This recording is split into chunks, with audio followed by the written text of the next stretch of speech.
ನಾನು ನಿಮ್ಮ ಆರ್ಜೆ ಸುನಿಲ್. ಇವತ್ತು ನಾನು ನನ್ನ ಬೈಕ್ ನ ತಗೊಂಡ್ಬಂದಿದ್ದೀನಿ. ಯಾಕಪ್ಪ ಅಂತಂದ್ರೆ ಸಿಕ್ಕಾಪಟ್ಟೆ ಟ್ರಬಲ್ ಕೊಡ್ತಾ ಇತ್ತು ಕಣ್ರಿ.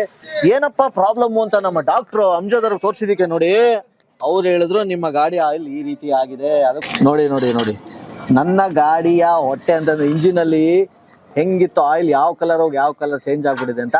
ಸೊ ಗಾಡಿಗೆ ಇಂಜಿನ್ ಆಯಿಲ್ ನೋಡಿ ಈ ತರ ಕಪ್ಪಗಾಗ್ಬಿಟ್ಟಿತ್ತು. ಏನೇನೆಲ್ಲ ಪ್ರಾಬ್ಲಮ್ ಕೊಡುತ್ತೆ ಗಾಡಿ ಈ ತರ ಇಂಜಿನ್ ಆಯಿಲ್ ಚೆನ್ನಾಗಿಲ್ಲ? ಇಂಜಿನ್ ಅಲ್ಲಿ ಪ್ರಾಬ್ಲಮ್ ಇದೆ ನೋಡಿ ಸರ್. ಕ್ಲಚ್ ಪ್ಲೇಟ್ ಬರ್ನ್ ಆಗ್ಬಿಡ್ತದೆ, ವಾ ಬರ್ನಿ. ಇಂಜಿನ್ ಸ್ಮೂತ್ನೆಸ್ ಇರಲ್ಲ, ಪಿಸ್ಟಿನ್ ಸೀಜ್ ಆಯ್ತದೆ, ಅವಾಗ ಮೈಲೇಜ್ ಬರಲ್ಲ ನಿಮ್ಗೆ. ಗಾಡಿ ಹೆಂಗೆ ನಮ್ಮ ಬಾಡಿನೂ ಅದೇ ರೀತಿ ಸ್ನೇಹಿತರೆ. ಏನಕ್ಕಪ್ಪ ಅಂತಂದ್ರೆ ನಾವು ಪ್ರತಿನಿತ್ಯ ಇಷ್ಟೊಂದು ಎನರ್ಜಿ ಆಗಿ ಇಷ್ಟೊಂದು ಖುಷಿಯಾಗಿ ಕೆಲಸ ಮಾಡ್ಬೇಕಂದ್ರೆ ನಮ್ಮ ದೇಹದ ಇಂಜಿನ್ ಅಂತಂದ್ರೆ ಹೊಟ್ಟೆನೂ ಕೂಡ ಇಷ್ಟೇ ನೀಟಾಗಿರ್ಬೇಕು. ನಾವೇನೇನೆಲ್ಲ ನಾನ್ ವೆಜ್ ಆಗಿರ್ಬೋದು, ವೆಜ್ಜಲ್ಲಿ ಆಗಿರ್ಬೋದು, ಎಷ್ಟು ವೆರೈಟೀಸ್ ಆಫ್ ಫುಡ್ಗಳನ್ನ ನಾವು ತಿಂತಾ ಇರ್ತೀವಿ. ಸೊ ನಾವು ನಮ್ಮ ಹೊಟ್ಟೆ ಬಗ್ಗೆ ಯಾವತ್ತಾದ್ರೂ ಯೋಚನೆ ಮಾಡಿದ್ದೀರಾ? ಸೊ ಇನ್ನು ಮುಂದೆ ನೀವು ಇದ್ರ ಬಗ್ಗೆ ಕೇರ್ ತಗೊಳ್ಳೇಬೇಕು. ಈ ರೀತಿ ಸಮಸ್ಯೆಗಳು, ಸಾಕಷ್ಟು ಆರೋಗ್ಯ